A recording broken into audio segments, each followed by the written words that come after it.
Big question here. Does it overheat?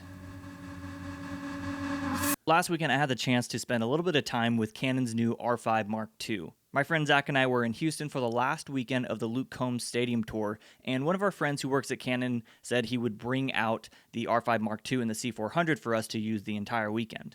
We didn't have much time to spend with it, and we were also told we can't post any of the footage from this since it's an unreleased camera, and we're not sponsored by Canon. This is just about my first impressions of the R5 Mark II because there were definitely some things that came up within the initial test that we were doing that I think are important for people to know when they're deciding on if they're going to buy this camera or not. I've obviously been excited for this camera for a while. I've been using the R6 Mark I since 2021, and that's kind of been my personal YouTube camera, stills camera when I am doing stills work, which is very, very rare.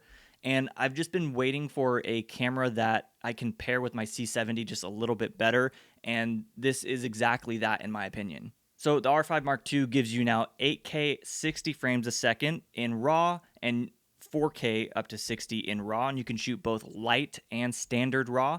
They also added quite a bit of codecs from the cinema line, so you're now getting XFHEVC codecs, 10-bit 4K, and 8K, and you can kind of mix between long GOP and intra-frame. When you drop to these codecs, you can still shoot in 8K, but you can also shoot 4K up to 120 frames a second. They give you a bunch of different types of codecs and combinations between all of these. I didn't even have enough time to really dial in what really worked best for me, but as you can see here in the menu system, there's a ton of options. One of the most exciting new things about this camera, in my opinion, is the addition of C-Log 2. And now I can shoot C-Log 2 on both an R5 and my C70 just to help match them together a little bit better. It's going to help with the dynamic range that I'm getting out of both of the cameras instead of me having to, in the past, switching to C-Log 3 to mix a little bit better with my R6. Another feature I'm really excited about with this camera is the fact that it has a tally lamp on it finally. So when you're shooting interviews or anything like that, you know for sure that your camera is actually recording. Another thing they added, which is very helpful, is false color. False color is one of my main exposure tools for anything that I'm shooting. There's a ton of other features in this camera that I didn't even have time to really go over, and since this is just a first impressions video, I'll go over that stuff a little bit later because this camera is shipping in a week from now. I put up a story on Instagram asking people to send in questions, so I'm just going to read off some of these questions and answer them as best as I can. All right, first question is from Gavin Bain. Is the autofocus any better? I think what I'm going to do is FaceTime Zach and have him help me answer some of these questions. Since you've used the R5 Mark I and the II and I haven't, what were your thoughts on the autofocus on the video side? Yeah, I mean, for the regular R5, you still have the IAF, so it worked pretty well, honestly. It works better than the C70 does. But with the new AF, man, it was crazy how just almost instantaneously it would lock on an eye. Like it definitely would look for an eye over anything else, and just kill the focus right there.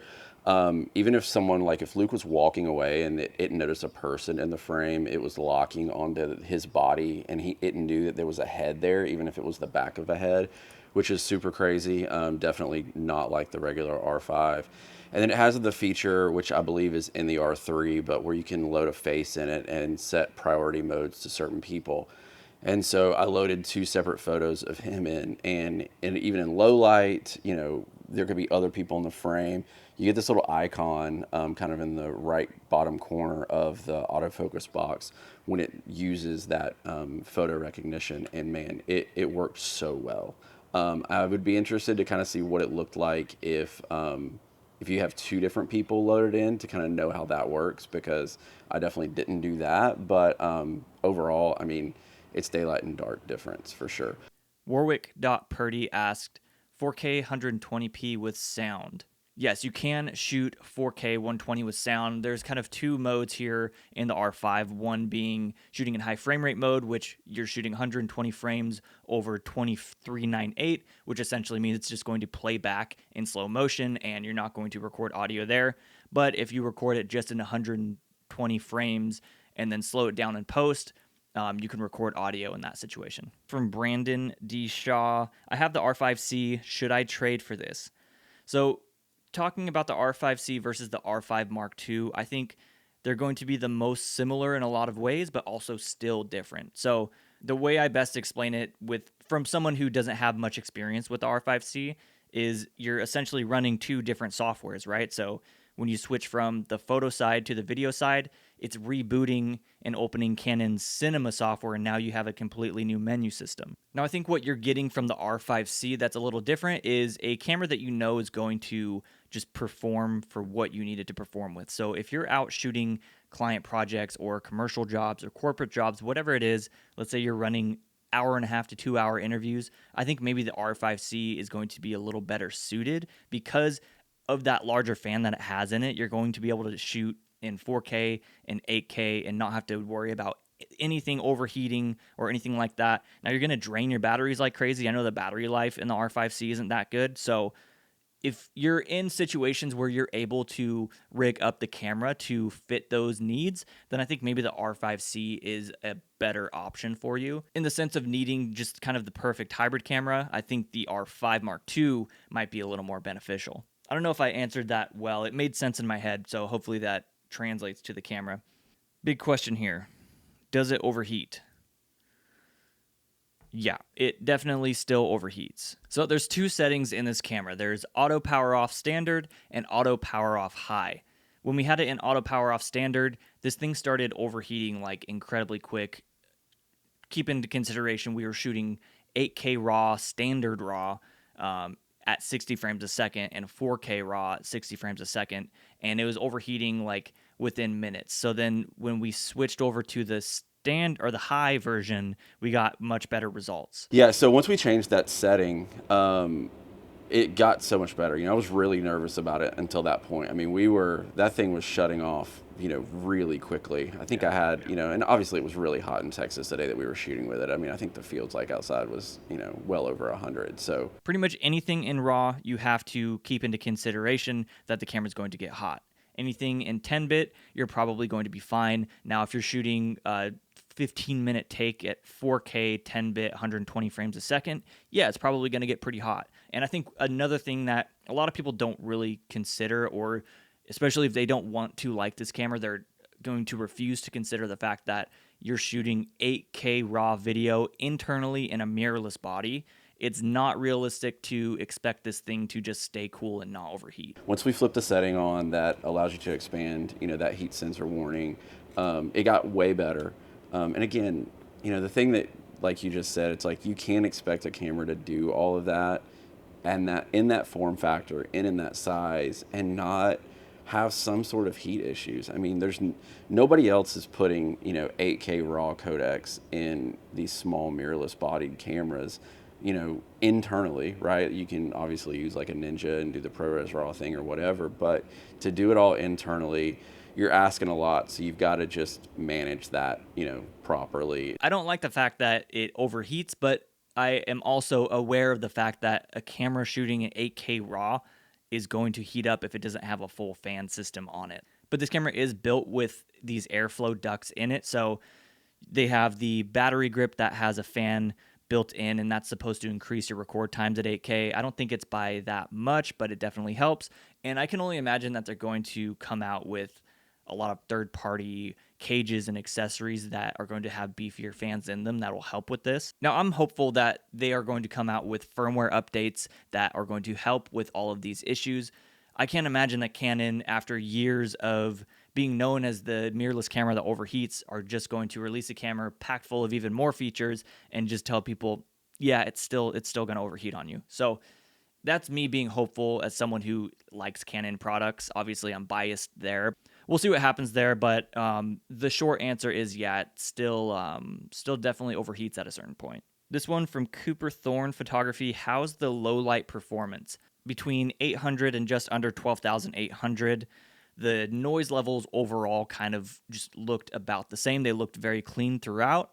The A7S III, once you kick it into that 12,800, it's just going to shine. Like once I went over 12,800 and up to 25,600, that's when you could really notice the noise and like that grittiness of the footage. So it's definitely usable in low light. It's never going to kind of take the cake between the A7S III.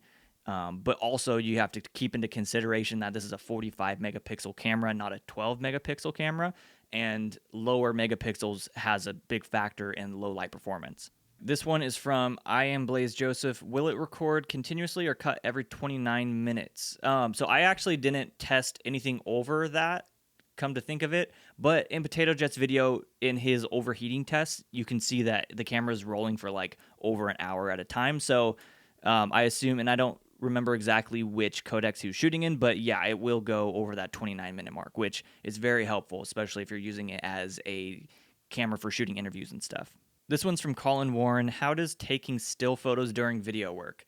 This is another feature we didn't really test, but we did find out that you can only shoot 1080 video if you want to use this feature. So if you're only shooting 1080, one, never have to worry about it overheating, so that's good.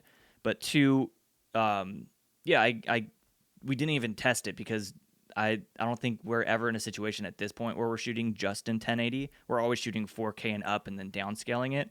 So I didn't really have a chance to test that feature out. But all right, so this is a good question for you, Zach, since you experienced this firsthand and told me about it. But KyleLow.com asked, how's the line skipping on 4K 60 or 120 frames? There is a high frequency setting for the shutter speed in there where you could actually kind of dial it into some insane incremental shutter speeds. And so for shooting at 60, we would obviously normally be at 125, and I was able to get it to, I think it was 134.4 is kind of where it completely took the line skipping away, and it looks amazing, and it kind of fixed all those problems. From Carter_Kirkland, how are the new codecs? I love the new codecs. This is why I am excited for this camera, because they have all of these codecs that you're seeing in the Canon Cinema line now built into their mirrorless camera line. You don't need to shoot RAW. That 422 10-bit looks amazing. Yeah. It matches up to the RAW files. We do, right? When we're on tour and you and I are shooting out there, like, we're shooting RAW. But there's a reason for that. Yeah. Because this stuff could get used 25 years from now. And, I want that to archive in the highest quality format possible, because we're doing something that's not normal. This one's from Colton.McKee. How's the wobble? The wobble, unfortunately, still exists. I did some tests, and with this camera, you now get IBIS, but there are some limitations to the IBIS and the digital IS kind of, combinations that you can use. So when you're shooting in RAW, you can only use IBIS. You can't use the digital IS. If you're only using the IBIS at 16 millimeters, I noticed the background when I was shooting like a vlog style shot, you still get that weird warp in the background. That kind of like little jolt, little jitter wasn't the best. Now, when you switch to the 10-bit codec, you can now use the IBIS combined with the digital IS, which you have 3 settings there: off, standard or on, and enhanced. When I had it on, it helped quite a bit with the weird wobble in the back, but I was still noticing a little bit of it. And then when I switched to enhance, it did a really good job. It almost felt like I was shooting on my iPhone. It had that like very stabilized feel when you're moving the camera around, which is great for certain situations. It's going to ruin a shot in others. And it also is going to crop in a little bit, so I'm not like shooting full frame 16 millimeter at that point. It's kind of cropped in a little bit, so something to consider there. But I had a lot of great results when I was shooting, again, that vlog style shot at that setting. So I think for daily vlogging and handheld use when you're shooting in 10-bit, the enhanced is probably going to be the thing that I use the most. All right, so that wraps up the questions I got. Thank you to everyone who sent that to me on Instagram. Now, there are a few things I need to tell you guys that you need to know before you buy this camera. Some very important details that I don't think are like advertised. Number one, and in my opinion, one of the biggest things, if you're buying this camera, you need to buy all new batteries. The old LPE6NH batteries or whatever, those will work. Those will turn your camera on. I think you're fine on the photo side. But what it does with video is it completely restricts your shooting options to 4K 2997 long GOP. So you have no play to change anything around. You can't even shoot 24 frames a second. I'm sure it drops down some other settings that I didn't even realize, but if you're using the old Canon batteries, it basically just bricks the camera into only letting you shoot in one video setting. This could be a firmware update in the future. I'm sure maybe they'll change things around to kind of open up and give you a little flexibility there, but when I put my order in on this camera, I also bought 3 additional batteries, just knowing that I'm not going to be able to use any of my old Canon LPE6 batteries. Aside from buying all new batteries for this camera, you're also going to need to invest in CF Express Type B cards if you haven't already. Making sure that you've got a fast CF Express card. I think if you buy, one that's like an 800 or, something right speed, if it's a low one, you're probably going to run into issues. There are a ton of options for CF Express Type B cards at this point. I ended up picking up these OWC Atlas Pros. This is a 512 gig card that claims to have a read speed of 3650 megabits per second and a write of like 3000 megabits per second. More than enough. A lot of the cards that are going to handle it are going to be like 1700 write speeds. So definitely get ready to spend a little bit of money on these cards if you haven't switched to the R5 or you're not running CF Express cards yet. That's going to be it for this video. I know it's a very, very rough outline of my initial thoughts and impressions of this camera. I'm excited to get this camera for myself. I put an order in and it should be here from the time I release this video, like a week from now. So once I get the camera in my hands, I am going to be posting a lot of videos about it. We'll see if it ends up holding up and becomes the perfect camera for me, or if I just return it because it sucks. I don't know. But I'm excited to get it, and I hope you all enjoyed this video. I hope it was a little bit helpful for you. If it was, be sure to like this video. Subscribe to the channel if you want to see more of these videos, and let me know in the comments what you think about this camera initially and what your concerns and what the things you're excited for are with this camera. I'll see you all in the next one. Later.